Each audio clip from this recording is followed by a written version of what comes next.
All right, let's get this show started. In today's news, Renato Moicano plays UFC matchmaker. Most would agree that Moicano has a knack for trolling, his latest target being Mario Bautista.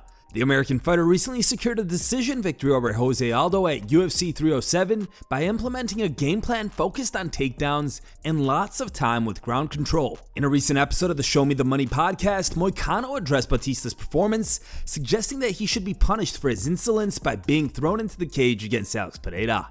If you guys are the UFC, what is Mario Bautista's punishment here? He's ranked number 11, right? He's going to go up above Aldo, obviously, right?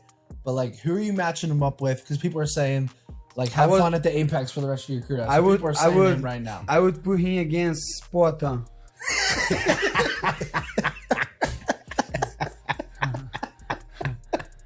You watch the comment, who you think you want, Pena or Pennington? I don't really care, my brother. But you watch it or not? Daniel Cormier believes Ilia Topuria got under Max Holloway's skin ahead of UFC 308. Topuria and Holloway recently intensified their pre-fight promotion during a joint interview with ESPN. The two showed mutual respect and animosity simultaneously, marking the first of many more encounters to come as they prepare to face each other on fight night. Speaking on the Good Guy Bad Guy podcast, Cormier reacted to the interview and praised Topuria for a brilliant strategic approach to his face-to-face with Holloway. Here's for me why this worked. You got to see Max Holloway a little bit mad. It felt like Ilia Topuria has now gotten to a point where Max doesn't like him. Ilia Topuria, I don't know. Look, let me go back. You said it right. He respected Max and his career path and the things that he did. I don't know that now he respects him in that way. And I think it's very smart of Topuria not to hold that respect and have that like for Max Holloway, because the last guy that Max Holloway fought in Justin Gaethje, who liked Max. He had no bad feelings towards Max. He said he couldn't get himself ready because Max is a great guy. Everybody loves Max. Max Holloway put him out in one of the most devastating knockouts we have seen in a really long time. Ilia Topuria is not having any of that. Ilia Topuria is saying, I'm going to knock you out. Ilia said, I'm going to put you into retirement. He said he put Volk into retirement already. This dude, Ilia, is so confident. But why wouldn't he be? He is the world champion. Conor McGregor gets back to training. McGregor was recently on the road doing some promotional things for his sponsors and has definitely been enjoying himself throughout the process. But now, it looks like he's back to training after the break. On Thursday, he posted this footage.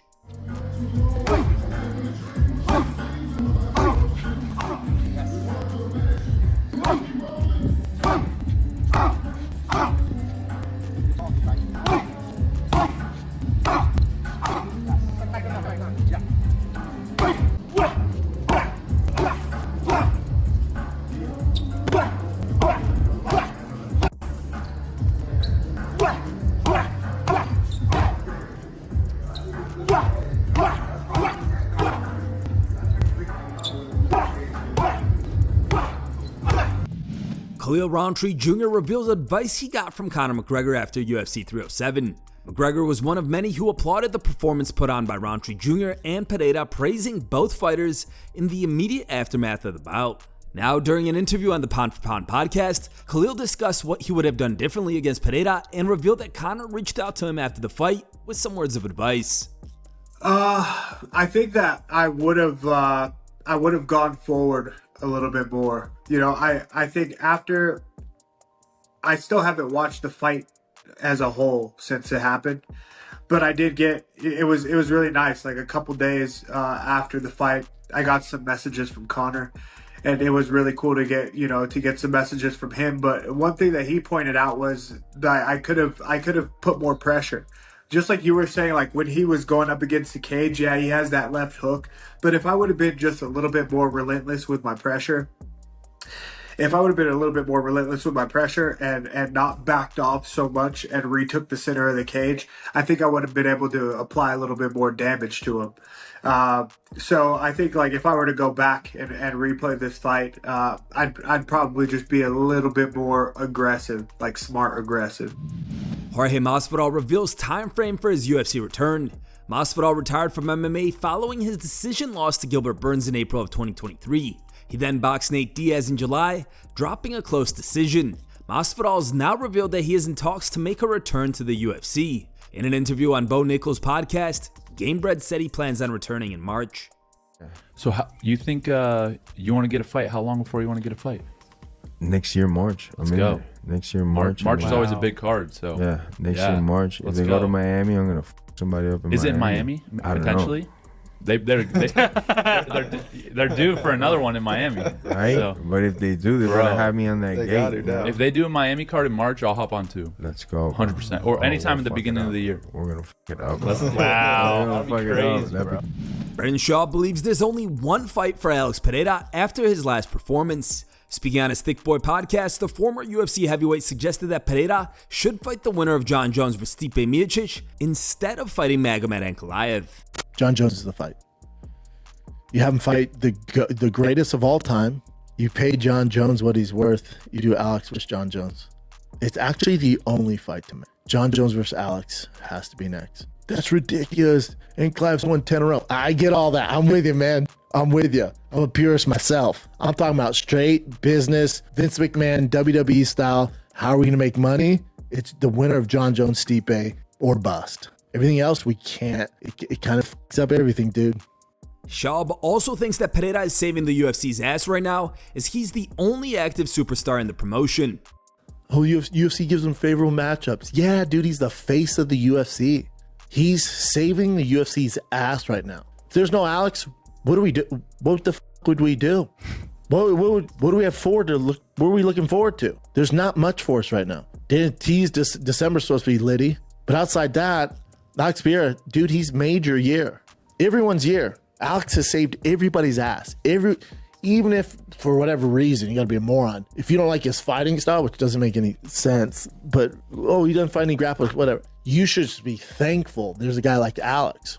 I'm telling you guys, enjoy it right now. At his age and his fighting style, you gotta. It's not gonna be long. Mackenzie Dern's husband has been arrested.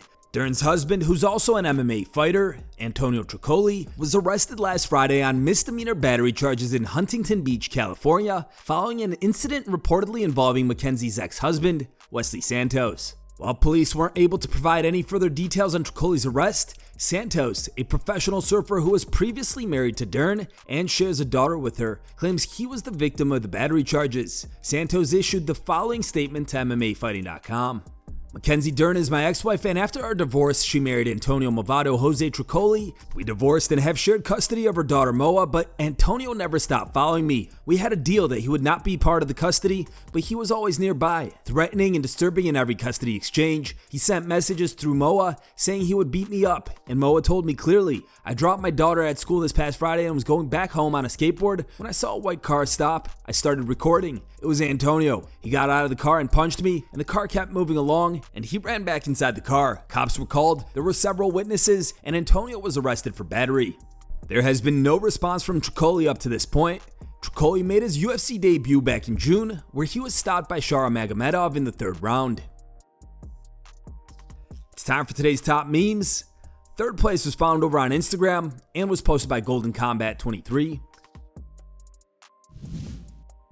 Second place meme was found over on Reddit and was posted by Grom Mitzi. The top pick was found over on Instagram and was posted by UFC Snippets.